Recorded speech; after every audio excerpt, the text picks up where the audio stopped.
Radical constructivism, thus, is radical because it breaks with convention and develops a theory of knowledge in which knowledge does not reflect an objective ontological reality. Meaning, radical constructivism is good because it does not necessarily concern itself with being or with reality, as is the complexity of metaphysics concern itself with a very vague, critical kind of theory that can neither be related to or associated with any reality in which we live in or our own mindset, practicality, achievement, ambition. Either there is no connection with metaphysics, with all that we are, all that we live with and inside of whatsoever. Because metaphysics is like a shipwreck, it's broken, it's fragmented, diverted, distracted, anyways, and it's the result of complex, very complex objective thinking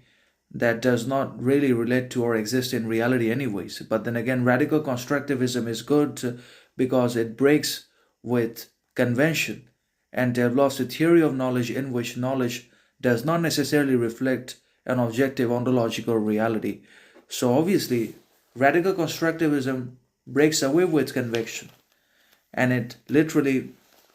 breaks apart convention and develops a kind of theory in which knowledge does not necessarily becomes ontological or metaphysical, because the moment knowledge becomes an objective ontological reality, then neither can it be understood properly nor applied by anyone or anything in the world, nor basically broken into sections, because it's ontological, because metaphysics deals with complex phenomena, and it deals with a kind of being or reality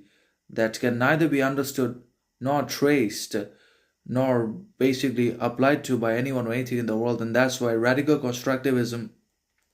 breaks away with convention and develops a theory of knowledge in which knowledge does not reflect an objective ontological reality of any kind or another. So the moment knowledge becomes ontological, it loses base significance, authenticity, practicality, reason, because ontology, metaphysics are all complex, objective philosophical work of the philosopher's own thought, mindset,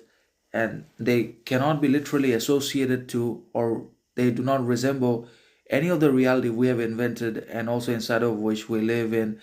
And that means an objective ontological reality cannot be trusted. And that's why radical constructivism takes an absolute different manner by breaking with convention and developing a theory of knowledge in which knowledge does not affect an objective ontological reality because it's independent of it, is separated from it, and is better than